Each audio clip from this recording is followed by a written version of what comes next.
Okay, so if you haven't been here before, this is a podcast called The Checkout. Basically, I asked myself if I were to start a company and I could do it with any 3 people that I know, who would I pick? And then I made a podcast with those people.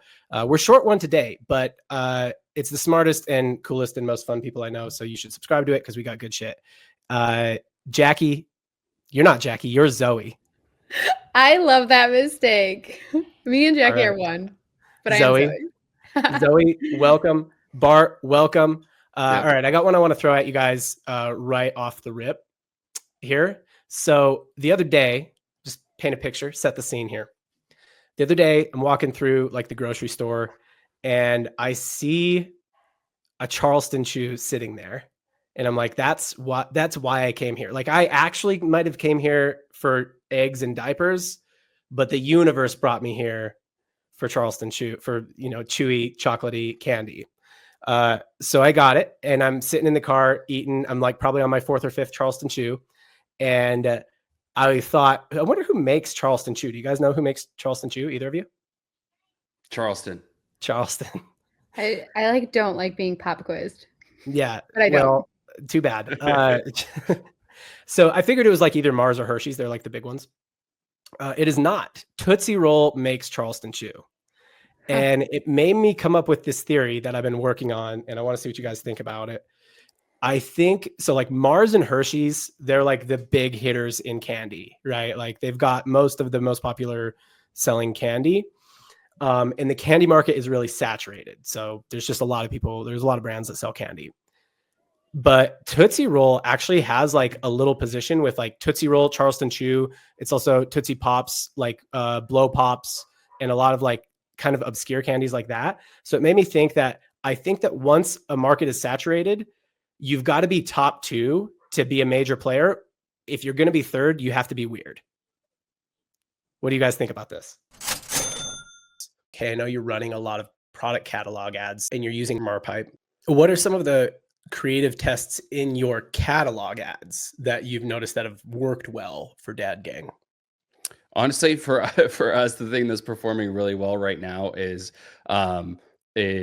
like a three grid breakout of the hat. So a lot of our original catalog ads would just have like the front of the hat showing and not the second image. So being able to showcase like the front, the side, the back of the hat in one ad. The other one, as simple as it sounds, is just like actually putting the price front and center.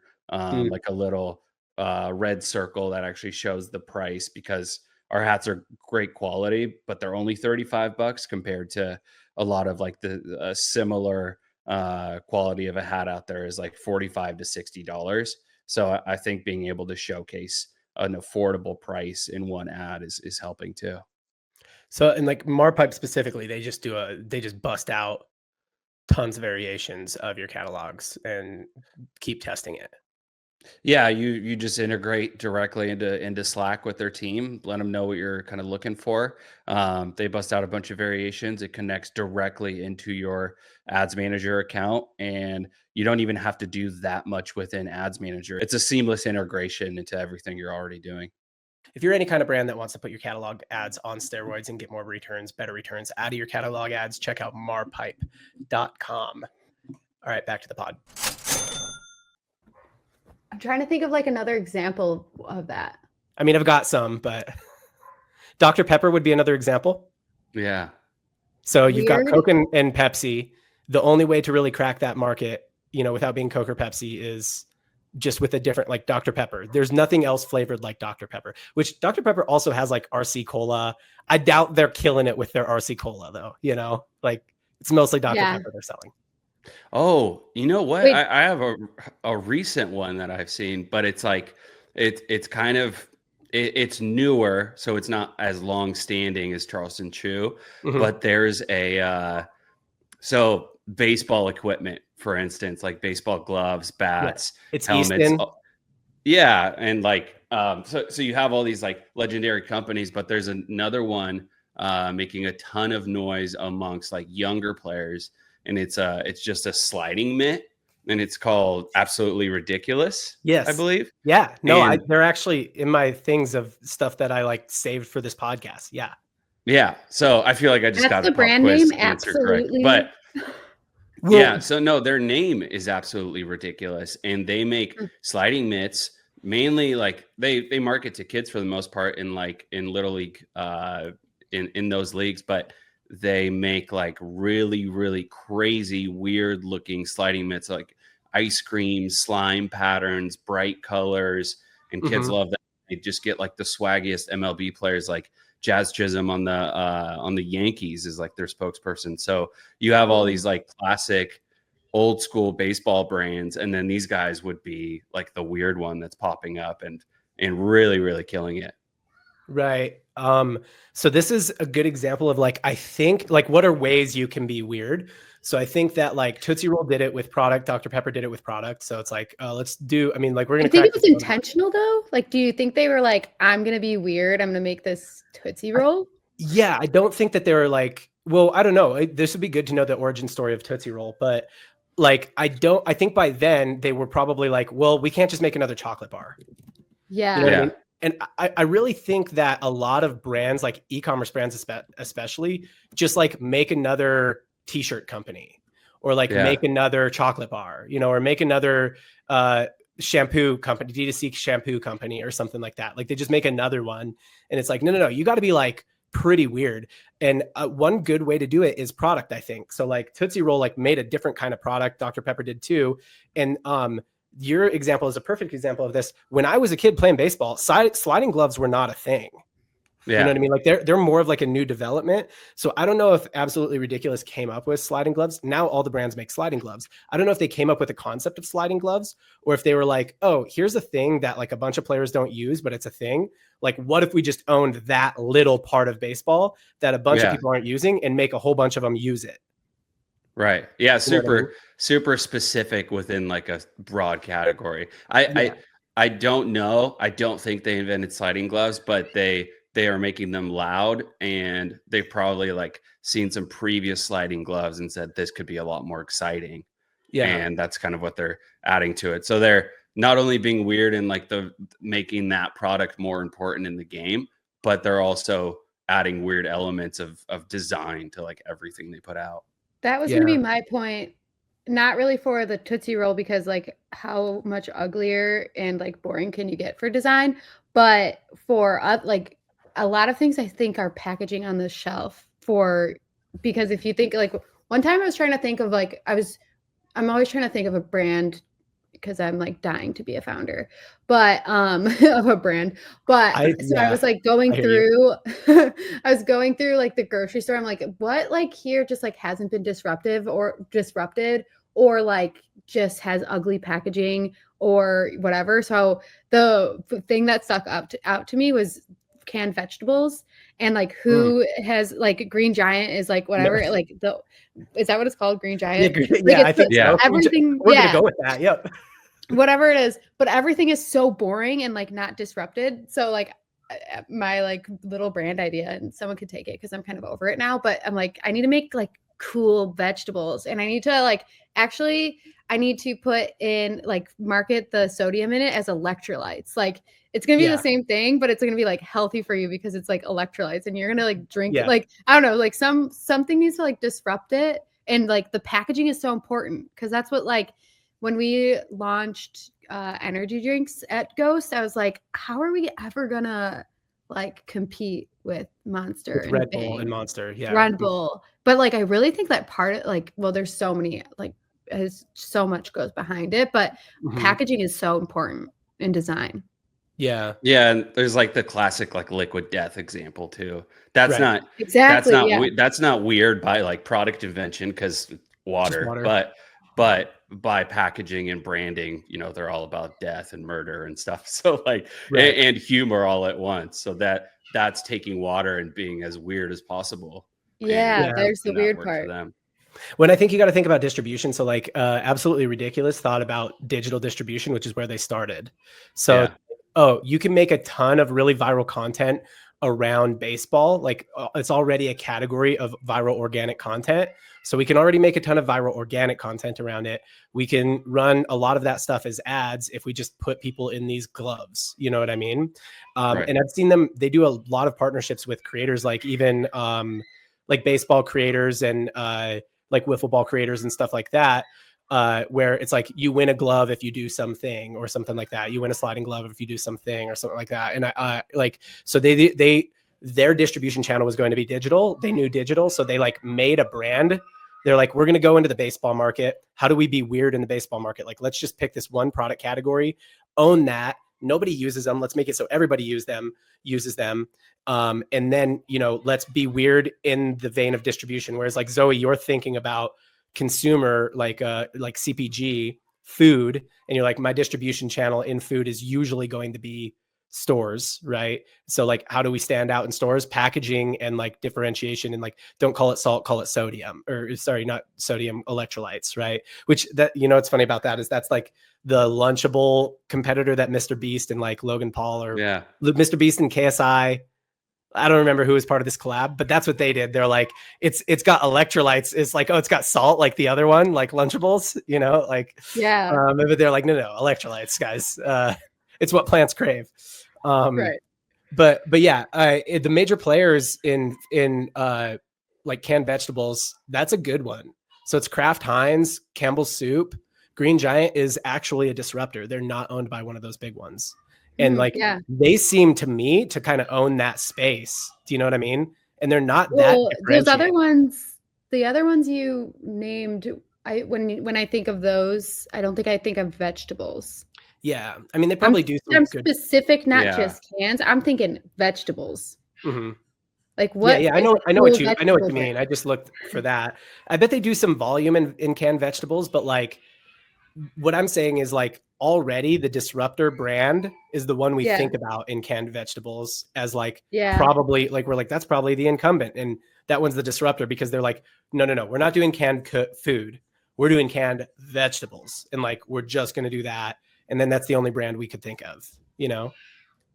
Yeah. So I think that this is doable. You've got to, for that one, you have to have the inroads to distribution. So you got to have the inroads into grocery stores and stuff. I could find them. Yeah. Should I do it? Yeah, you should. If you do it, I'll launch it with you. I know you're like, you said you're going to launch a brand, and I'm like, I want to launch a brand too. Let's do it. Yeah, let's do it. That's what you said about the podcast. These are the people you want to do it with. So I know. Yeah. Where do you think this plays into, Bart? Like, okay, so you're obviously there's 100 hat brands out there. Dad Gang is that hat brand at its core. I guess you could call it an apparel brand. Maybe you guys will expand out of hats. I don't know. Yeah. How do you think this plays into apparel? Because like that's a saturated market. Yeah. Yeah. For us, we found that we're so different because we are speaking to like a very specific group of people, but that group of people is massive. There's like, I look it up every once in a while. There's like 80 million dads in the US. And for us, it's like, we did like go into a specific category for headwear when it comes to the community behind it. So like, what community are you actually speaking to through your apparel, I think is a big deal. And that's where we make great hats and they're high quality, but there's other high quality hat brands out there. So if we were just like putting out these hats with no branding on them and no community behind it, I don't think we'd have any of the success we've had.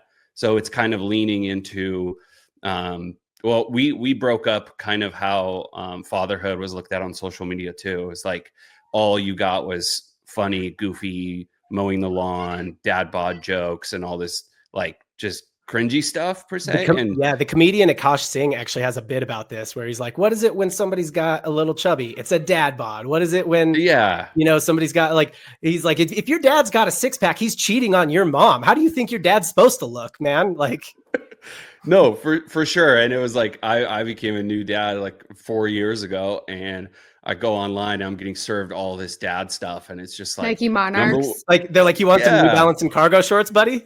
The New Balance. It's like, dude, I'm not sleeping. Like, this is hard. I can't like throw on some cargo shorts and be a great dad. So we Bart's like, changed it I'm up. a cool dad. I was like, I want something that represents all of us and represents everything that goes into being a parent. And so I think that's where we kind of interrupted things because it wasn't another funny dad brand. I think it's a good, I think like if it is a super saturated space, like apparel, hats, and the other thing is you got to decide, like, are you the picks and shovels brand of hats, or are you the like the like brand of hat? Does that make sense? So like you don't make the base hat. You know what I mean? Dad Gang doesn't make the base hat. You guys design, and maybe eventually you will make the base hat. Is that correct?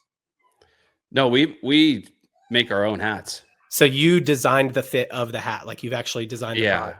Yeah. Oh, interesting. Okay. Yeah, Yeah. a lot of people ask us this. We don't go out and get blanks from somebody else Like or any of that 47 or kind of something. stuff. Yeah, it's New all era. like we went through our rounds of sampling and all this stuff to get a good fit and everything. So that's interesting because then I see True Classic this way too. And I think that the way that you do a disrupted or like a saturated market is you be like X for Y is a really good one. So True Classic t-shirts for guys with dad bods, t-shirts if you're a little chubby, Dad Gang, like hats for dads, right? I used to do one that was sunglasses and they were wood. That was like just after the wood sunglasses trend. And it was like sunglasses for jet skiers, because wood float, sunglasses for wakeboarders, right? So X for Y is like a pretty good positioning to disrupt. Sometimes it's big enough. I don't think there's enough water sports people, you know, for that, but like dads, it's a big enough TAM. The other thing, like when you're doing the base product or True Classic, they redesigned the t-shirt. You've redesigned like your own unique hat. You're not going and getting blanks from 47 or New Era, which a lot of hat brands will do. Then you can actually license your hat design as well, right? So then you can become New Era or 47 and allow other brands to use your hat design, like the core base hat design, which I actually worked, a brand that I used to lead marketing for, Ondar, I think has used your guys' base product or maybe a knockoff of your guys' base product for some of their hat launches. Oh, gotcha. Yeah. So you don't know about it. So I'm guessing it was a knockoff. Yeah, no, which will happen, but like nobody that design, that like shape of hat. And you maybe like, this might've slipped past people who aren't hat wearers. That wasn't happening. Like now that shape of hat that you guys made with Dad Gang is super popular, but that wasn't really popular a few years ago before you guys. Yeah, I think this is an A-frame hat. There's an A-frame and a K-frame. It's just like the size of the front of the canvas, but like it's the combination of bill length, size of the front, and like how big the bucket is, right? Yeah, and that's been like, it's more of like fashion recycles itself all the time. So like we're kind of back in the 90s with snapbacks and A-frames. Like that shape has existed. We just make our own like slightly better shape. It's not like we can own the A-frame invention or anything, but like, you know, people are wearing vintage stuff, baggy jeans, A-frame snapbacks. Like that's just kind of the trend. But if you go back like 6 years, like dads were wearing those true dad hats that just kind of collapse on your head. Those still exist. Like a lot of people wear them, but that was the other thing. I was like, we don't want to make a hat for dads that's just another dad hat shape. But no, the X for Y thing is so true. Like I was saying the other day, it's like my wife's obsessed with Pilates. I was like, there's no like funny or punny or like cool brands for Pilates. It's like Aloe, Lulu. They kind of own those spaces. But where's like the independent brand that speaks to like the pain of Pilates or like the difficulty of it, right? I'm sure if you whipped up some Pilates shirts, is so humbling. She comes back after every session. She's like, I did this and that, and my legs were up. I'm like, they just put you in a pretzel for like Have you guys tried Pilates?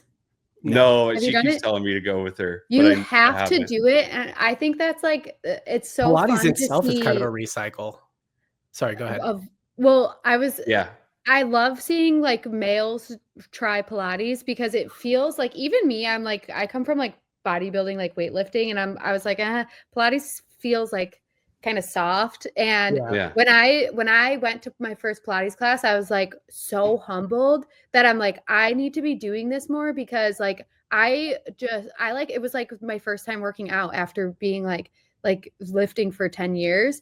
And like seeing guys try it, it's like so funny because it's just like you're using so many like small twitch muscle fibers that it's like hard. Yeah. So Pilates. So I think what you could do there would be like, if you were launching a Pilates brand, it could be just like a lot, like think about, okay, it's mostly what female demographic. Where's like a female demographic where people are already making comedic content? Moms. There's a lot of funny mom content creators. Just like Pilates for moms, which is like, I don't know, that's maybe a little bit too on the nose, but maybe not. Like you made hats for dads. I would have felt I feel like dads is such a big TAM. Like how did nobody ever? I'm very jealous of Dad Gang. It's the brand I wish I would have launched. But because it's like it's hats, which is like, oh, that's like there's great LTV, but it's also very simple from a SKU standpoint. Like it was very smart. But yeah, like Pilates for moms, and then you just like, oh, our whole thing is like we use like funny mom creators or funny mom skit creators, or things like that, you know, and like, or maybe it's some of them who found it. You know what I mean? I want to tell you some things that we were learning about the Breeze website that was costing us a bunch of money that we actually didn't know until we installed a heat map.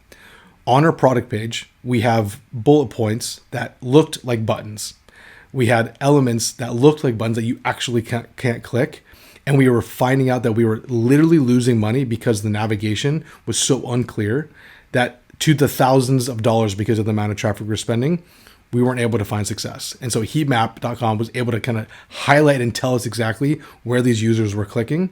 And we made that immediate change. Then we saw on heatmap that like we had product tiles where people were navigating to kind of add to cart or learn more about the products. It's too far down on the page, but majority of the revenue is starting and driven from those specific tiles. And by us just moving those up the page so it's less of a scroll on mobile, we're able to drive almost 2 times the revenue from the same exact amount of traffic. That, again, was only coming from heatmap. I think that's super powerful because it's able to track specific dollars per element on your website, and no other thing in the world can do this. Not that I know. And so this is why it's easy enough for me to use or our CRO to use. There's no negotiation. There's no back and forth. It's either making us money or it's losing us money. And it's the reason why I'm super thankful for the heatmap team to be a part of this crew. And if you want to try it for 14 days, free of charge, worst case, doesn't work for you. Best case, you make a bunch of money, you save a bunch of money. It's a win all around. Hope you guys try it out. Or Pilates. They need to open up Pilates studios targeted towards men. Pilates for men, yeah, and then you could get like Shane Gillis doing some Pilates, like that'd be pretty funny actually. Yeah, because like why don't get him taking a Bud Light break, you know? I'm just so confused how like I mean I get it, but like it is so like crazy humbling and like such a good workout. I feel like guys are doing like more yoga nowadays. Well, you gotta call it, if you want it to be for men, you gotta call it not Pilates. And you could just maybe call it not Pilates. Not Pilates. Or like I think you'd have to call it like Warrior Strength Man or something like that. Like it'd have to be like, oh yeah, this makes me badass and hardcore. Yeah. I've heard of a good amount of NFL players like trying it now. There was a trend like I don't know, decade ago of like NFL players doing ballet and yoga to like really help with their flexibility, but or also reduce the chance of injury. Like that's why I like got hurt, and I'm like I need to like take care of like my whole body, not just like my compound muscles. Yeah. But are there any? Sorry, go ahead, Bart. No, I just think like there's the X for Y thing. I mean, Pilates is one example. I think George from Represent does a great job of building a brand around like ambition and fitness and fashion. But then now it's also turned into like that 24/7 branch of his brand is more like around the High Rocks athlete. So all these brands that we're talking about are serving communities, and the apparel could be, it's great apparel, but it could be like whatever. Yeah. But the community senses some kind of connection to it. Yeah. Go ahead. Sorry. The comfort clothing of which I was talking about before we started recording, I feel like they made, they went like a couple different directions, but it was like, right now I feel like it's like hoodie or like a outfit for the airport. Or and like they also had like weighted hoodies, so that was like something different and disruptive. But now it's just like they're all over the place, and it's just like you just need a sweatsuit. But Dad Gang is like hats for the airport too. I can't go to the airport. I can't go to the airport without seeing at least like 5 Dad Gang hats. It's so cool. Yeah, I've heard the Scottsdale airport. I get all these Yeah. tweets and I'm like, damn, I want to see some of this. But I heard the Scottsdale airport is a big one. And I guess Specifically, not even Phoenix. It's like it's like no, you got to go to Scottsdale. Oh, for like that. no, the Phoenix. private Phoenix is one? what I meant to say. But, Okay. but Right. The one all the celebrities and like the rich people go to because No, they don't no, want to see the Phoenix plebs in the Airport. Phoenix airport. But the one other place is Disneyland. I guess I haven't been, but somebody said Yeah. Disneyland's just like a How hub of that thing. cool. Yeah.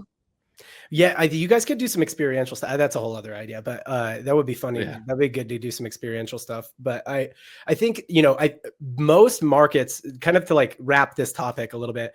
I think my kind of is just like most markets are pretty saturated that are physical product markets. Like it's very hard to innovate on the gold chain or jewelry, like styles chains, stuff like that. It's really actually even hard to innovate on hats. The only way to really do it is to be like, who isn't served by this market, or is there like something really annoying about this product that no product has figured out yet? But it's like it's hard to make a new kind of hoodie. It's hard to make a new kind of jewelry or something like that. So I think it's just like if you're not one of the top two that's going to just get all the massive TAM, then you've got to figure out like, how am I weird? Like, how am I different? Thanks my TLDR, right? Yeah. Or I know we're wrapping this up, but I feel like it's coming back, or maybe just I have a lot of focus on it because I've been like hyper focused on like outreach and volunteering and giving back. But the mission part of it, it's like if you're not different, you at least need like a mission, or like if you think like Tom's shoes, like when that was like, give a shoe for whatever. I think that's like another way to just like that's another way to different. be weird, different. Yep. Mm-hmm. Yeah. Well, I think there's still some markets, like our other co-host who's not here today, Shaq. I don't think that who are the top two has been established. Like that's fun to be in a market where it's like he's in cannabis drinks. We haven't decided who the two big gorillas are yet. Like, you know what I mean? And so it's like that's a different kind of thing. Cold plunges a couple years ago, like the two big players hadn't been established yet. So that happens still sometimes in physical products, but not that often. It's usually in tech innovations, like in robots. We don't know who the two big players will be yet, but or any kind of drug that's being legalized. I suppose we don't know who the two big players will be yet. But yeah, for the most part, physical product brands, you got to figure out how you're weird, I think. All right, Bart, what do you think? What do you want to do? What topic do you want to go to? Yeah, I worked with I've worked with a couple of guys that have been involved in NIL and college football is really crazy these days. If you're keeping up like with the off season and seeing how all these kids are transferring schools for millions of dollars to play football somewhere else and getting all these brand deals, I still don't feel like, so I live half of my life on X for the most part, and I pay attention to like who brands are working with and kind of the landscape of influencers and who we trust, kind of like the topic you were throwing in your doc too. But like, I don't see a lot of brands in our space going into working with collegiate athletes quite yet. I see for the most part, you see like the top 10 NIL kids, like Bronny James when he was at USC or Livy Dunn at LSU. It seems like, just from what I'm seeing, that hasn't been tapped as much. And those big NIL guys are like the top 10. So they're getting all the like corporate deals. But who are the kids that are in the top 100 that maybe aren't getting as much shine, but can move a brand forward? So I work with a guy that works like exclusively with NIL athletes, not NFL athletes. And we were just discussing this lately, like why aren't more D2C brands or, 8-figure brands or 7-figure brands jumping into working with these collegiate athletes? Because it's wide open now. Yeah, guys, this is so like dumb, typical, like the girl on the podcast. Like I was gonna say, of course, but what is NIL? Yeah, so to catch everyone up, name, image, likeness is what NIL stands for. It's typically used to refer to like college athletes, not pro athletes. So, like when Bart's saying an NIL athlete, an NIL football player, it's college kids being able to get paid to promote things now. Whereas a few years ago you couldn't. Yeah, back when I was running in college, you could not get paid. at all. Like I couldn't even, like, let's say you played tennis at some small school, you couldn't even give tennis lessons in the off season. Like you could get paid for nothing that had to do with your name, image, or likeness or your sport at all. You could not collect any money. And then a few years back, actually one of the people who was like pretty instrumental in doing the Michael Jordan deal with Nike really got like championed this cause and made it so kids could get paid for their name, image, and likeness, and could essentially be influencers or at least monetize their skill set. So yeah, you can get paid now to be the golf pro in the off season if you golf in college, whereas you couldn't used to do that. It's generally been a good thing for the sport. Another thing that happened with it is the transfers changed a lot. Meaning it used to be really hard. Like if I went to Weber State, that's where I ran track. If I wanted to go to another school, it was pretty hard for me. And I kind of had to like burn the bridges at Weber State before I even had another offer. And now it's a lot easier. So that was another thing that came alongside it. But I think the more relevant thing is like NIL deals, which would be referred to as, it's like influencer deals with college athletes, basically. That's actually, crazy that people don't capitalize on it. Because a lot of the, again, like Go Sports, I'm like not into all the sports stuff, but aren't a lot of the college stuff, isn't it on TV? Like a lot of it is, right? Yeah. So like why? Yeah, that's crazy. Yeah, and these kids are, so like rewind a few years back, like we were saying, you couldn't not pay anybody in college to promote anything. They'd get in trouble, you'd get in trouble. And now it's the complete opposite. You can send your product to a kid that's a beast on a water polo team, and he takes your supplement or whatever, and he can promote it on social media just like an influencer. But I feel like these guys, when it comes to a product that does include being an athlete or any kind of sport, like these guys have a bit more authority than your fit influencer, right? Because they've worked their entire life to make it to a collegiate level. Yet I just don't see brands utilizing it as much. Like in the D2C world so much. You're seeing Nike and the big guys doing it. They're getting Nike deals at 18 years old, but nobody's really trying the D2C NIL approach. I have a theory on that. I will say this, aside from Nike, local businesses. So for example, this is probably big so Gonzaga University is really well known for basketball, but they're in a small city. It's Spokane, Washington. They had a dude the last couple of years. He doesn't play there anymore. His name's Drew Timme, but he was like, everyone in Spokane loves this guy, because they don't have any professional sports or anything, right? But everybody in Spokane knows who he is. And I think he had some like local business deals, like, I don't know, go down to this auto parts store. Car dealerships and stuff. Car dealerships. Yeah. So local businesses seem to get on it a little bit too, at least in smaller markets. Smaller markets where it's also, but there's so few of those. So like North Carolina would be another one. Like there's not a lot in, Chapel Hill or like in Duke, North Carolina. There's small areas where the college athletes are superheroes, but like in LA, that's probably not going to work as well, Well, also when it's hard to pick, because when I think about like even just like celebrities or people who have followings for like other reasons than actually like building a following on social media for like your personality and whatever, you see a celebrity post something, and a lot of times it's like, of course they got paid to because and that's like what you see with like you try to do like a celebrity deal, or you pay a celebrity $1 million and then you're like, holy shit, they sold 2 products. It's because like they're not trusted, which can go into our next topic. But like, I think you have to be so careful even with like the college athletes, because it's not as trusted. I don't think like they have to be able to like be sharing their life on social media. And like, I feel that sometimes college athletes, for example, like don't have time. Like they're like in school and like they're not really like sharing their lives as much, unless I'm just not following them. So some do, but you hit the nail on the head. This is my basic theory of why more D2C brands aren't getting in this. And like, I talk to like maybe 40 to 50 D2C brands a week, right? Yeah. I haven't advised a single one of them to pursue more NIL deals. And the reason is because I think the NIL thing went through in the late 2010s. So basically you started being able to do this around, I want to say 2018, I could be off on that.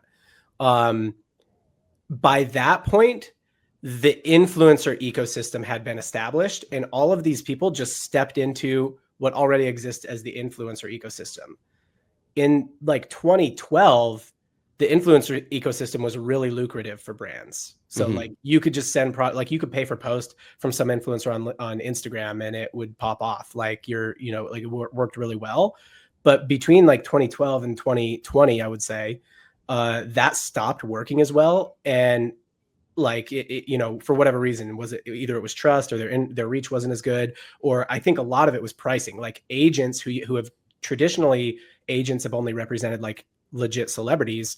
Now, if you go look, anybody with any size following, they have an agent at WME. Everyone does. Yeah, they have an agent at WME or UTA, which are like the two big talent agencies. And then that prices up the market basically. And when you get to WME, now they have like a baseline, right? Like when you were just dealing with the individual influencers, they had no idea how much to charge. And that was kind of a good thing for the brands. And I don't mean to say that the brands are being exploitive, but it's like the brands could like find the good deals. Whereas when all of them are now going, it was kind of better that way though too, because like influencers now, and I feel like I'm gonna hurt some feelings, but like they're so like entitled, and they like a lot of times they don't understand or like care about the return on investment for brands, or they just like they just like they don't understand why a brand is working with them, and so they're just like throwing out these numbers, and they don't convert into like even just like the conversions of it's not all about like the conversions in that post. It's exposure, but still like a lot of times it's like, that are you kidding me? That's like how like it needs to show to the numbers. And I actually worked with an influencer agency, and I really liked the way they did it, because they like taught their influencers that like, hey, like if you work with this brand, like, and they're going to pay you this much, you need to get this many impressions. And so like, it's not like per post, it's like per impressions. And so they'll do deals where it's like, hey, I'm excited. Per impression. They'll do it like, it'll be $1,000 for X amount of impressions. And then the influencer is like motivated to like make better content, because the better the content they make and the more engaged it is, then the less like time they have to spend on it. But like influencers, I just feel like are so entitled now. I think that basically all of these people stepped into an ecosystem where they got scooped up by WME and UTA and the other talent agencies. The talent agencies have sort of standardized pricing, so they know what to charge. And right now the pricing isn't right. Like the value proposition isn't right for, like you said, Bart, most 7 and 8 figure brands that are mostly spending their advertising dollars on stuff that's going to get them a direct result, direct ROI from it. They're not really spending brand dollars as much. And, maybe the pricing will correct itself. Maybe the market will correct itself here. But then the other side of it is exactly what you're saying, Zoe, where it's like they all stepped into being influencers. And what's their model for being an influencer? It's mostly influencers who are not getting an ROI for their brands. You know what I mean? So I think it's, influencers or creators that actually only work with brands that are pretty true to them, only work with brands where it's like, oh, I can pretty much just do the kind of content that I already do, and I can change who I am minimally and change the content minimally, and this product just works with it. And the content I already make gets good views and stuff like that. As maybe there will be a shift toward that in the influencer space. That's what I try to advocate for a lot. As there is more of that, and that's the model that like high school kids, because you got to remember these are like 18-year-old kids too, 18 to 21-year-old kids. That's the model that they see more of. Maybe it will shift, and maybe the market shifts to where like the pricing is a little bit better for brands. Maybe those two shifts will make it a lot more viable for brands that are smaller to work with NIL athletes. But I think that those two things are just off right now, if that makes sense. Yeah.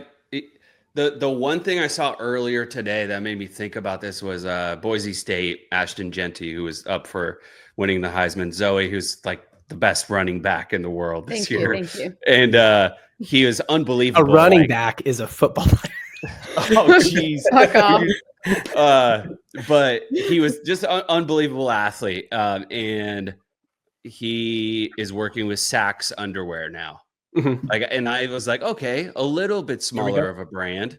And they looped him into it somehow. It's not really like you know, Kim's Yeah. brand for men works with like Christian McCaffrey and NFL players. And then I saw Saks do it with this guy. So it's kind of like, okay, smaller brand picked up a college player. They're kind of like doing it, but I just want to see a little bit more of it when it fits, not necessarily, just to try it out, but when it fits, I think it makes sense. When it fits and like tastefully, because I was actually thinking like not to make this like a Bart show, but like I was thinking about like the random athletes that like have a dad gang hat, and you're always like, is that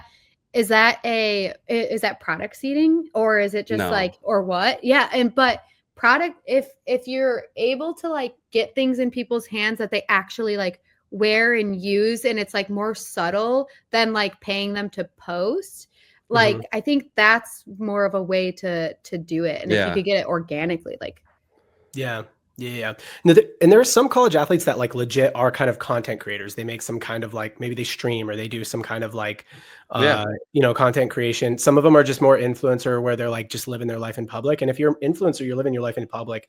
What's really awkward is when you're like, oh my gosh, guys, this wallet literally changed my life. Like, we're done with that. Everybody's done. But if like, if okay, just, Ridge. Yeah, if you're just a dude who wears hats and you wear a dad gang hat, like, you can just make your normal content, but do it in a dad gang hat. Yeah. And it's a lot more subtle, right? And I think that's a better, like, you change who you are and you change your content minimally. And I think as more NIL athletes get on board with that. No, I think I had one other thing on this, but I lost my thought on it. But anything else, you guys? Okay, Bart, one of the big things I'm seeing a lot in Facebook ad accounts these days is a lot of spend on product catalogs. And I'm really, really seeing this a ton in apparel and clothing. I'm curious how much of your budget is going toward catalog? Yeah, we have really good product photography. So a majority of our spend recently has been going to catalog ads. 40, 50, and sometimes 60% is going into catalog ads, DPAs. And we're seeing a lot of great results from it. Yeah, even just going catalogs to cold audiences. One of the issues, though, of course, with catalogs is that you can't stand out creatively. Like, you can't, it's just your product photos. So like, I think, we've solved for that in an interesting way with Dad Gang, with our partner Marpipe. So can you just kind of break down what you're doing with Marpipe to try and get better results out of your catalog ads? Marpipe was able to come in and kind of mix up our creative a lot. We kind of felt like we were cornered into this. You can only show white background images or whatever's on your Shopify site. And they were able to come in and bust out a bunch of variations of that catalog, adding copy or adding various backgrounds, or even simple things like price. Before that, we were just kind of, held to white background. Here's the hat and here's the copy of the ad. Whereas now that creative can showcase a lot more about the brand to a cold or a remarketing audience. Yeah, cool. So if you're a Facebook advertiser, marketer, founder, anything like that, you're most likely running product catalog ads in your Facebook ad account already. Check out Marpipe if you want to basically just put those product catalog ads on steroids. On this one, to Zoe's point, like I think the one thing that humbles an influencer that's a little bit like full of themselves when you're reaching out. So I was the director of marketing for a skincare brand for a very short amount of time, but they had like this, I actually appreciated it. They had the craziest like manual spreadsheet vetting process for every influencer they would talk to. But we did it works really well. Yeah. They would be like, all right, we want to work with you. And then this person would send back maybe a rate sheet or just a, hey, yeah, that'd be great. And then immediately you're like, send us screenshots of your story views, send us screenshots of your last 9 reels. We can look them up, but send them. And then like, give us your numbers so that you're actually asking them to tell you like why I cost this much. And then you can either be like, okay, damn, you're right, I should pay this. Or, hey, your last reel got 700 views and you have 300,000 followers. Something's not adding up here. Yeah, I think a good way to approach influencer deals is on the brand side. It's kind of hard to do this because the influencers like you said, sometimes feel entitled, or they're like, I can't believe brands are trying to exploit us. But if you're an influencer or a creator, or if you're a brand, you can start doing this kind of thing. And it's actually how I'm pitching sponsorships for this podcast. It's like, okay, what if we just did like a smaller flat fee? That's pretty easy to say yes to. That seems like, yeah, look, that'll probably be worth it. And even if it's not, it's no big deal. Like, but then we just do bonuses based on view counts, or like just something really measurable. View counts is probably a pretty good one. You know what I mean? Like that motivates them to make a better piece of content that like actually goes viral, right? Or, bonuses based on view counts, or if you end up giving them permission to use it as an ad, maybe bonuses at, different spend levels or something like that, right? So just build in like a smaller flat rate, but a bonus structure in those deals. I think that starts to make a lot of sense. But the thing is, the UTA and I keep calling them out, the talent agents, let me just say, they're not really motivated to do that, and they're not interested in that. And they have such big books of talent that they kind of like don't need to, you know what I mean? Yeah. So I think that the talent, I don't mean to poo-poo on the talent agencies, because I do think they're pretty good for a lot of creators, influencers, and I think they're good for a lot of brands. Like, look, if I want to get on a MKBHD video, I just have a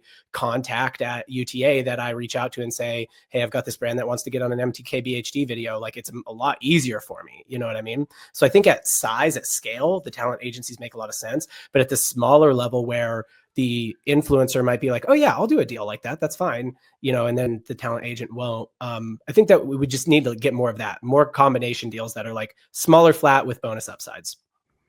I have like such a skewed, probably in comparison, look at influencer marketing too, because at Ghost, we were so picky with our like influencers. We just like wouldn't let anyone be an influencer unless they were like legitimately a fan of the brand. It was That's so that's how Bart does it. Yeah. And so like if someone reached out to us, and like I for like people who don't know like my story, I started in ecom as literally just a part-time customer support agent at Ghost, like while I was going to school for dietetics. And I would get so many like influencer requests into the inbox, because we had like cool like gym bro influencers that like had followings, and these people were influenced by them, and they, it's like a dream to be a Ghost influencer. And we would not like to vet the influencers.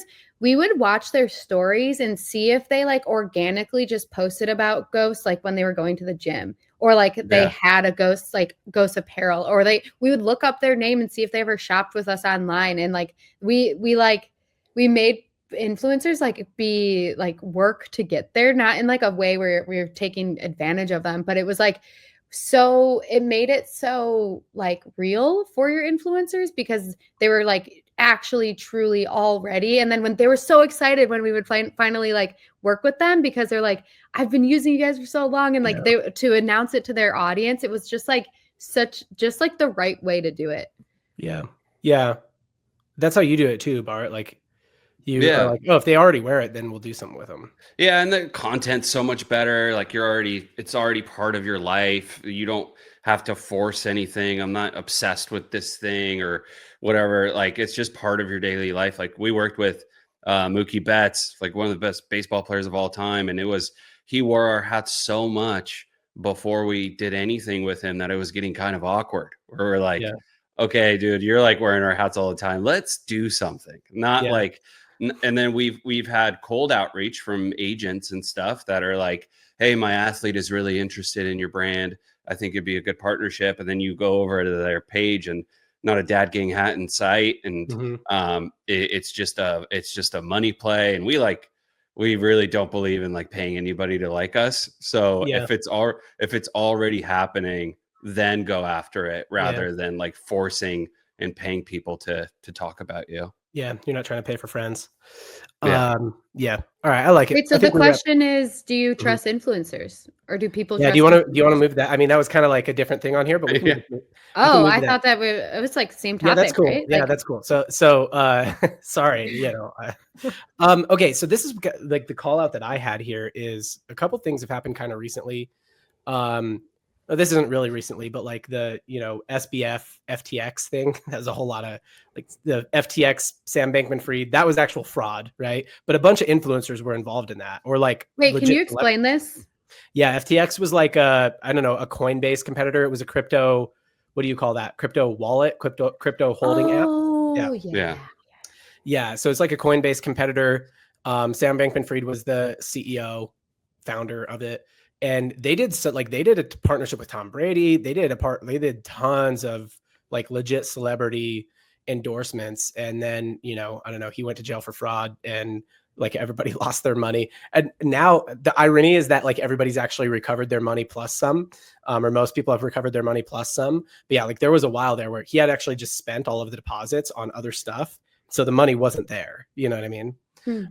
And so yeah, that's how I understand it anyway. I could be completely wrong about that, but like a lot of celebrities were involved in that. And then like, I don't mean to make this all about crypto either, but then you had this like Hawk Tuah girl who did like the talk to a coin, and now she's like getting accused of a rug pull. She hasn't even been on, so like she leveraged this like big social media moment into having to one of the top podcasts, which is crazy. And now she's just like had to go quiet because of this whole thing. And then the other thing that kind of like kicked this, like really put me into this mind space was like, okay, I think should we really be surprised that like the Hawk Tuah girls like crypto thing like wasn't really legit? Like, no, maybe we shouldn't be surprised about that. Maybe if we like really invested a lot of money on that, like that should be a gut check for the person who invested the money, not so much like the industry. But the honey thing, I don't know if you guys have seen this. The honey thing is the thing that really set me off thinking about this, because honey got promoted by like very trusted people. So like Linus Tech Tips is a pretty well-trusted tech channel on YouTube. Marquez Brownlee is a really trusted tech channel on YouTube, and a whole bunch of other, people in that same vein where they're like highly trusted and technical, right? Like a lot of tech channels promoted this. They're technical. People would trust that they know what they're doing. And then, turns out most people think honey is a scam because they do deals on the back end with the brands, right? So I don't know. You've probably dealt with this being a director of marketing, Bart. I know I did at Ondar, and we kind of did the hard thing, which was like we had to clean up all of our promo codes. But basically, there's promo codes floating around the internet for every company out there, and Honey goes and scans for them. But then they go to the brand and they say, "Hey, it would suck if these nice profits of yours went away, which we can do because we know all the promo codes. But if you do a deal with us," because what was happening was the brands were blocking them from their affiliate programs. So Honey they're just an affiliate, but then the brands would be like, no, like you can't be part of our affiliate program. So Honey was like, okay, just don't block us. All you have to do is not block us, and we'll actually control the promo codes. So instead of showing them that 50% one that's floating around the internet, we'll give them a 10% promo code or something like that. Right. And so they did a bunch of deals with brands, meanwhile telling consumers in these videos through Marquez Brownlee and other tech people, we're getting you the best code on the internet. And if we don't find anything, you can rest assured you've got the best deal. Right. Which was not true. Right. So that's just actually lying. And they had to change that messaging eventually. All right. So all of this to say that like all of these very trusted people that should have kind of understood how this worked promoted it. You know what I mean? Well, so, also the other side of it, like with the influencers too. Don't get me started on this. Go ahead. Go ahead. Well, influencers like found out that they could submit their influencer code to Honey, and then like there's no way to track, is this coming from Honey or is this coming from like your influence? And I watched that, and I actually have like dealt with so much of this from like, because in customer experience, you're just like any problem, it falls on customer experience somehow. So like I've dealt with so much like fraud and like having to kill these coupon codes, and then literally like just like so many emails to Honey saying, take this shit down because like it's being overused and now you're like ruining my life. Like, so well, and then they go, okay, cool, then stop blocking us from your affiliate program or give us a better commission, right? So that was their kind of leverage point, is that they're like, we can go find the promo codes. So like it's a lot of work to go clean up your promo codes as a brand. There's a whole other side of this where people say that Honey was also scamming the creators, the influencers. I vehemently disagree with that. I actually think the influencers were complicit, as were if we're being honest, the brands a little bit, because the brands knew that. But I made a video about that on my YouTube, and everybody in the comments disagreed, and they did not like me. I think my points were excellent, but I guess either I wasn't likable or whatever. Basically, I was like, it's probably the not likable part. Yeah, I'm not very likable. That's true. In any case, like my main overlying question here is like, do you think all of this stuff hurts people's trust, consumers' trust? And kind of a multiple part question. Do we think all this stuff hurts consumers' trust in influencers, or just was it already really bad? And then like, if it does hurt consumer trust in influencers, is that actually a good thing, both for consumers and for brands? Does that make sense? Wait, sorry, I was just trying to think because PayPal bought Honey in a few years 2020. ago. Yeah.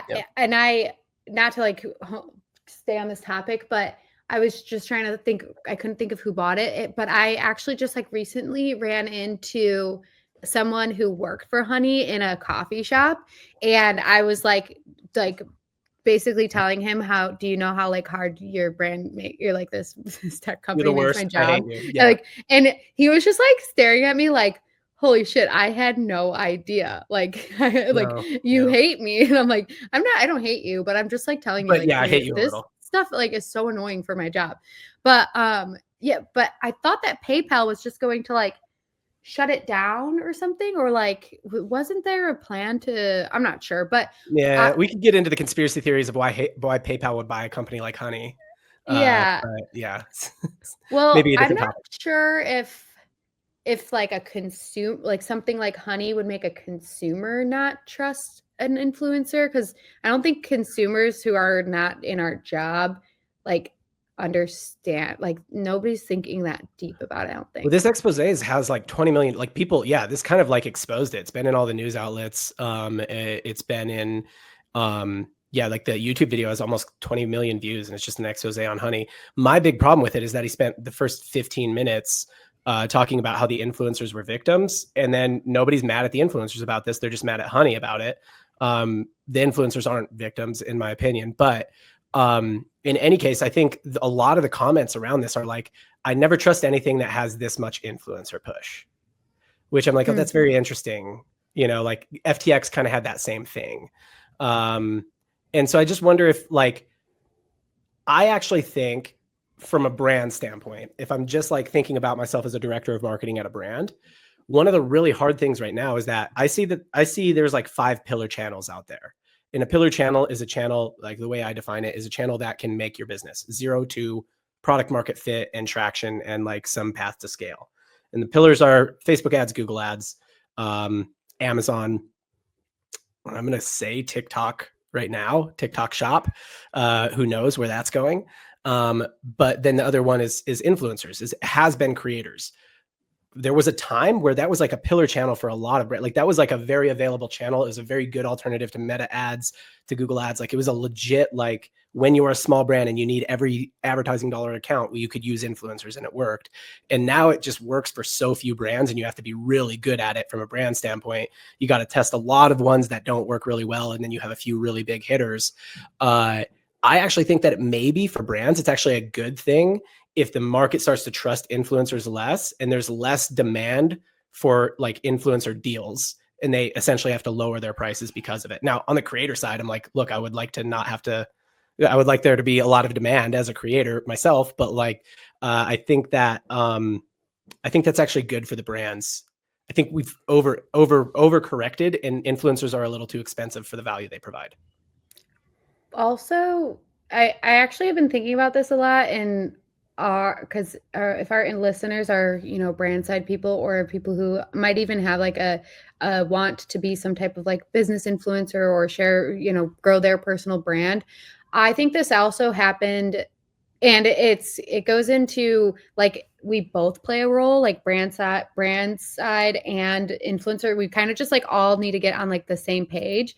But I think that in last year and the year prior to that, a lot of like business influencers took way too much money from tech brands for like, and like this like actually like boils my blood, because it just like I've got another example on the tip of my tongue too. But yeah, that like business influencers, we know how it works and we know like whatever, but then there's like, you know, your business influencers are asking for like way too much money from these like tech companies, who the tech companies are not, don't really like I just like feel like business influencers those last 2 years have like taken advantage of and like ruined it for us, of like now no one wants to give anyone any money because you idiots were asking for too much money and gave no return on your investment. We should come back to this topic when our fourth co-host, Nick Shackelford, is here, who may be somebody that may be guilty of what you're talking about, right?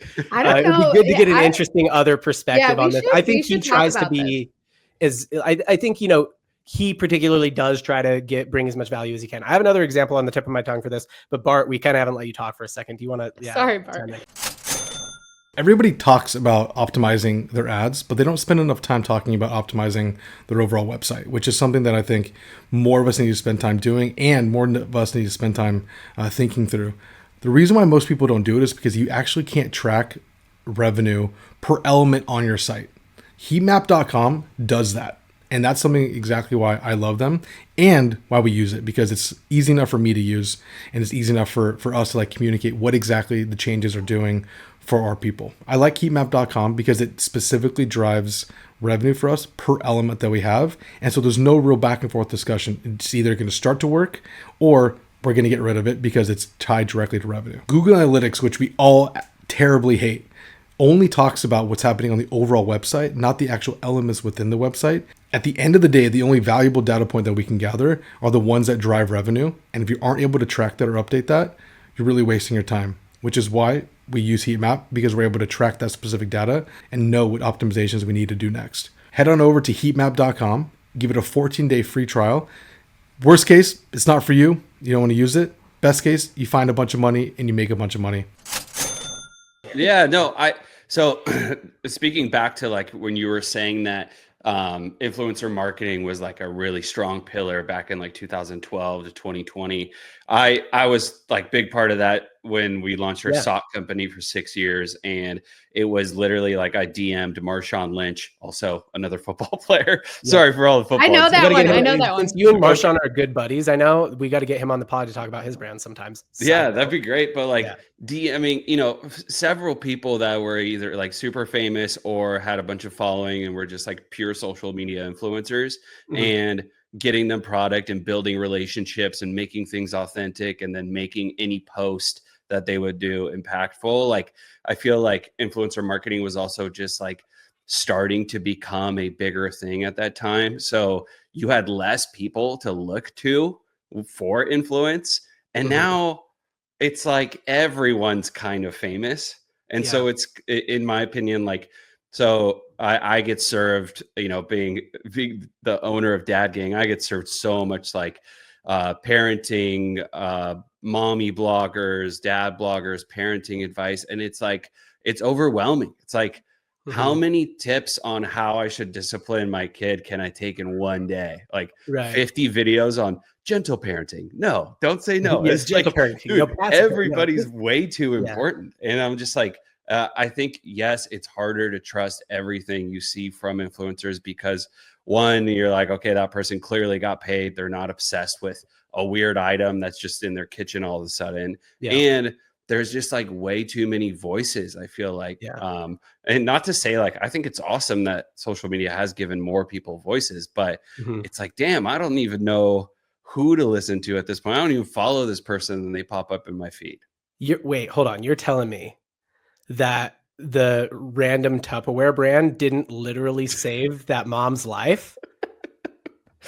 I mean, maybe she was on the brink and poisoned her fridge or something. But like, dude, I don't know. This like, has saved my life.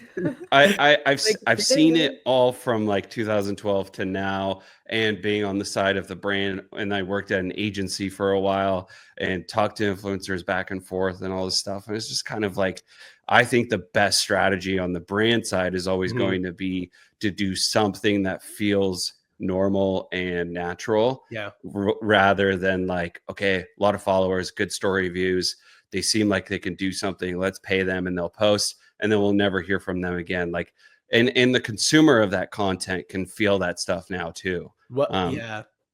Yeah, That's really kind of my easy to take on it. processize. What you just said is just like, and we did that on Ondar too, where it's like there was. I mean, we used to look for like when early Processize, days. is that a word?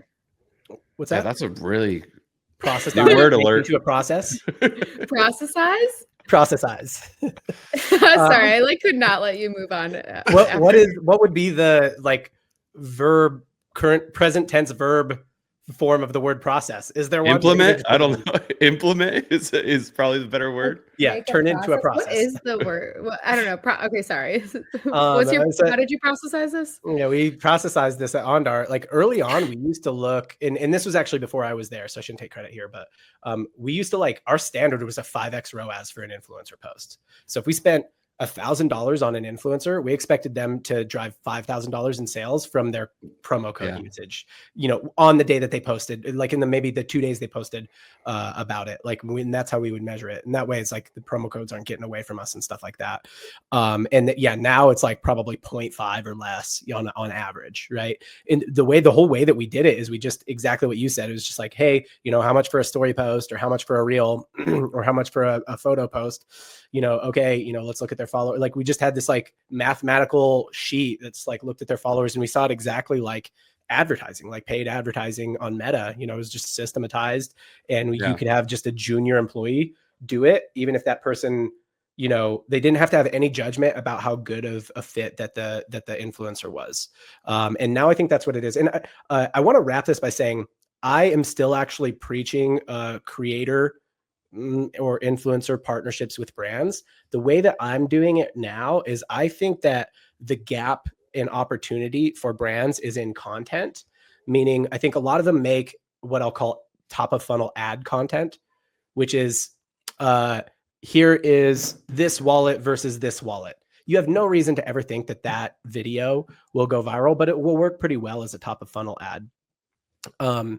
There's a whole other level of top of funnel content, of like content that could actually get organic views, on Instagram or on TikTok or on YouTube even. And I think that's where brands should work with, like you should find creators or influencers who are like, oh, they do like skits, right? So if you're doing a mommy thing, right, or if you're doing a dad thing, like find like there's so many people who do like dad skits, you know what I mean? Or comedians who do like skits. True Classics like mastered that. Yeah, True Classic already does this. Exactly. Yeah. And just be like, hey, just keep creating the kind of content you already create, just for like maybe 3 or 4 videos a month. Would you mind integrating our product somehow? For Dad Gang, it'd be really easy. Just wear it, right? But for another kind of brand, it can also still be easy, right? Like it can be part of the skit, or it can be just in shot or whatever, right? Corporate Natalie does that so well. Yeah, Corporate Natalie is pretty good at it. Yeah, she always does a skit around her thing.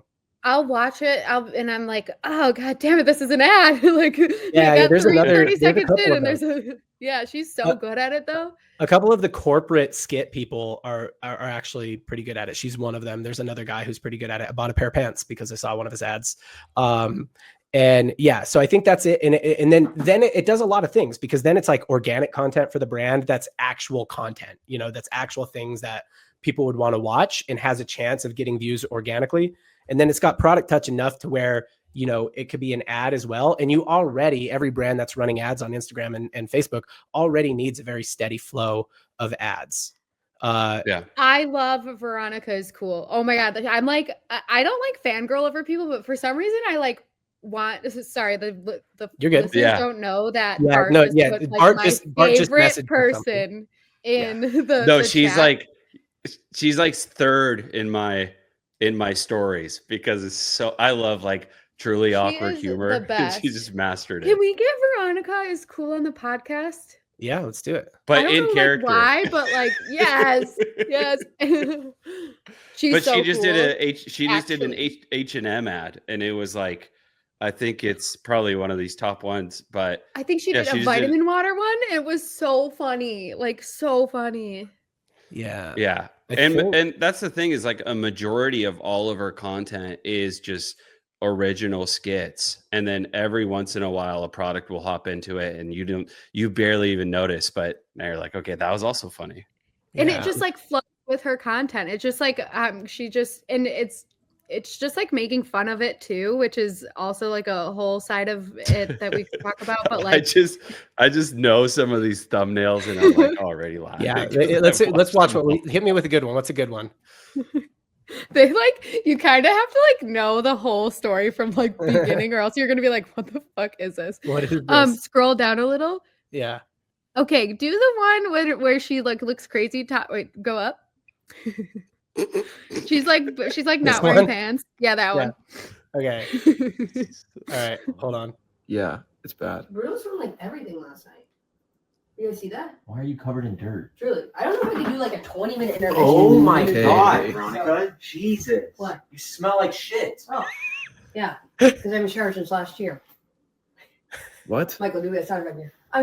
I'm showered since last year. Veronica, So like that. it's a bit that you're supposed to do on the first. you No, those are showers like latest because the greatest. Veronica, it's the 6th. In the new year, 3 cheers. Give it a shower, give it a beers. If you've showered, hello, ladies. Or I have showered. Shower, palm the hour. Give it a girl power. No, that's not. What are you Is talking brushing about? Your teeth part of it? I just forgot. So you're telling me that you have not showered or brushed your teeth since January 1st? Get away from me. You smell so bad. Christmas, December 25th. You haven't showered or brushed your teeth since December 25th? That's right. You smell really You're bad. going with me. No. Stop. No. Put her in. No. Put her in. That's not a Put her in. thing. No, you're showering right now. Silas, it's shower with me. No, I'm not showering. You're dirty. Take a shower, please. And brush your fucking Okay, teeth. I'll shower. Seriously. I'll shower. I'm melting! Not melting. That was weird, guys. Dude, John, you don't get it until you like watch every single video. Bart gets it. I've seen them all. It's episodic in a sense. Well, It's but the thing is, like, the it's only got enough. Instagram. What's that? No, it's the What? only Instagram that I've like gone back and like watched it like a TV show. Like I need to see, like I can't miss a piece of her content or else I will like Yeah. I won't know the storyline. Her entire, like you have to go back from like day one and she like tells a story. There's so many inside jokes and like John, you just like don't get it because you haven't seen episode Yeah. 1. Well, I mean, it still is like got enough. It's still got enough like I don't know, mass appeal, or you can kind of pick it up enough to be like, what the hell is going on? Like to be interested, even if you're new, you know what I mean? So like, I doubt That's the any of you thing. guys got picked up on her very first reel, but you went back. No, There was something I that remember interested watching you it. about. Go Yeah, ahead. and being like, wait, is this a joke or is this real? Like, what the hell just happened in this video that popped up? Like, and why is it on my feed? And then I Mhm. got like sucked Yeah. in. Yeah, so here's one of her biggest ones, which is probably going to be one of the ones that you like is easiest to just jump into or easiest to understand. Is Trump still president? Yep. Put me back in. That's yeah. So it's just that one's like an easy one to get, easy one to understand. Yeah. No, it's just like almost like The Office meets in between two ferns, but it's just real and you can't tell if she's like acting or truly like a very awkward person. And I think She has a pod. that's why we laugh. Like she Her has a- pod's so good. And they have too. their own podcast. Yeah. yeah. And Yeah, they're there's- so funny. There's a couple creators that I think are really good at just like creating content that pretty naturally, like you can pretty naturally use. You know what they do on their pod? So they have a Patreon, and so to like collect donations or like sponsors for their podcast in a micro level, and they do a skit out of reading their podcasts or their Patreon people out loud, and it's always like a medieval times like skit where there's like they come up with like, oh, this is like the theme, and then her and Kyle go back and forth of just like reading people's names out loud, and it makes people want to get their name read out loud. It's like they're just like so I'm not sure if they do any of this on purpose, but it's just like so genius if they do. Yeah, I mean, look, I think this is the exact the funny. Yeah, I was just talking about UTA, United Talent Agency earlier. That's who represents her. But Oh, really? yeah. But That's funny. They got another one. yeah, got another one, got another UTA. So she's probably like she did an H&M ad, which means that like she's kind of Hollywood in the world of influencers. You know what I mean? Like it's probably she's not super accessible for any. But that is the irony of that is that's the exact kind of creator. Like you guys are super fans, and I'm gonna guess that there's a lot of other people as well. That's the exact kind of creator that probably will get you in ROI. You know what I mean? There's some other people that you guys probably casually follow where it's like, oh yeah, I've seen these people before. They make funny reels or something like that. So I'll watch this one. So I don't know if I would like go to H&M because Veronica made a post about it, honestly. No, I see. I think you'd be more likely to buy something that you might have already bought. Like it reminds you of it. There's a creator I like that. Sorry, go ahead, Bart. No, it's interesting because I watched the H&M ad to see how she makes it funny and not how she will sell me on it. Yeah. There's a skit creator I like who does he's like a guy version of Corporate Natalie. And he did an ad with Jack Archer, which is a pants, Jack Archer, men's pants. I like Instabot and this is probably because I have some inside knowledge, but I was like, oh, I want this attributed to his ad. I've never heard this was cold, hadn't seen a Jack Archer ad, was not retargeted, whatever. And it was like in the price point where I probably normally would have waited. But I was like, okay, a combination of I want to support this person and I want to support that concept of like integrating into the creator's content a little bit better for brands. So anyway, yeah, I love the tangent we went on here because that is the exact thing I'm talking about where I'm like, I think that the better way to work with influencers now isn't necessarily to look at it like, what's your reach? What's the cost? What's the story? It's more like, what kind of content did they create? And do I see like a really good way for them to like integrate our product that I could pitch them as an idea?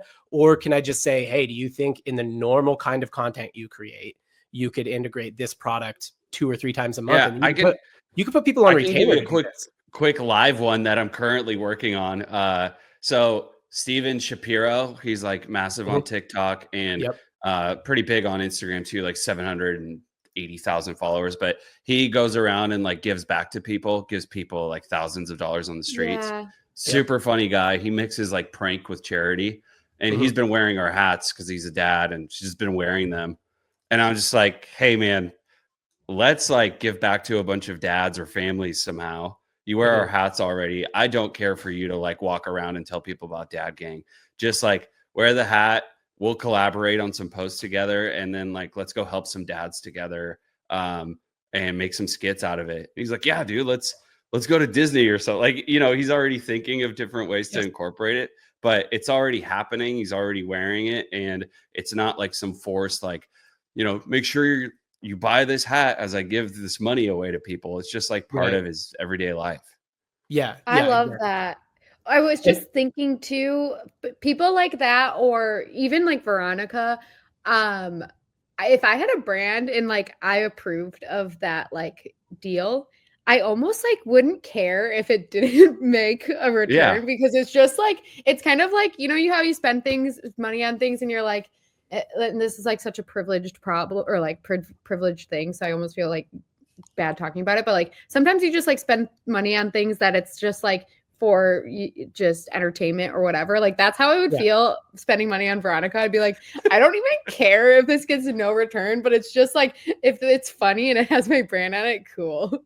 Yeah, when people are talking about like how should smaller brands think about brand advertising, that's exactly how right there. Like just think about who do you like already that you're like, it'd just be cool to be associated with this person. And I think that they would like the product, and then see if they do. And then if they do something with them, that's just cool. Like do cool shit that you think is cool.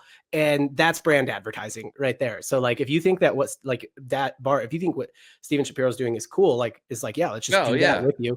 And then the cool thing about that is that it's like, you can run that as an ad. Will it have as good of a ROI as like some of your just image ads that show the hat?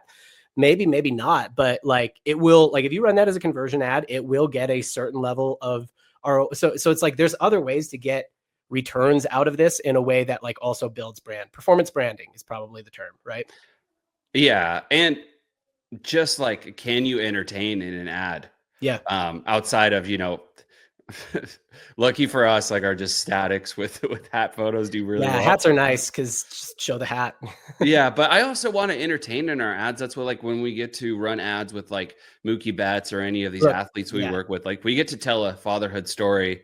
The hat's just on his head, but we get to like entertain people at the same time. I have some ideas for you that I was going to bring up today, but maybe we bring up on a future episode of ways you could entertain, because I'm like, okay, a dad audience, they're an audience that wants to be entertained. You know what I mean? Like, they're like, make me laugh. Yeah. If you can't, you better be able to make me laugh. Right. I need this laugh. Today's been tough. Right? Like when I open up Instagram at night, I'm like, what do you got, Instagram? Like, with, with it's your a lot of one hour to yourself. Yeah. Or TikTok, or whatever. But like, it's, like when I open up YouTube, I'm like, where's a lean back, like where's a video I can really sink my teeth into? But if I open up a platform like Instagram or TikTok, I'm like, give me that quick laugh. You know what I mean? And if you're serving me stuff that's not making me laugh, I'll be like, you clearly don't have it tonight, Right. Sit down, Instagram. Yeah, you get out of here. Let's try something else.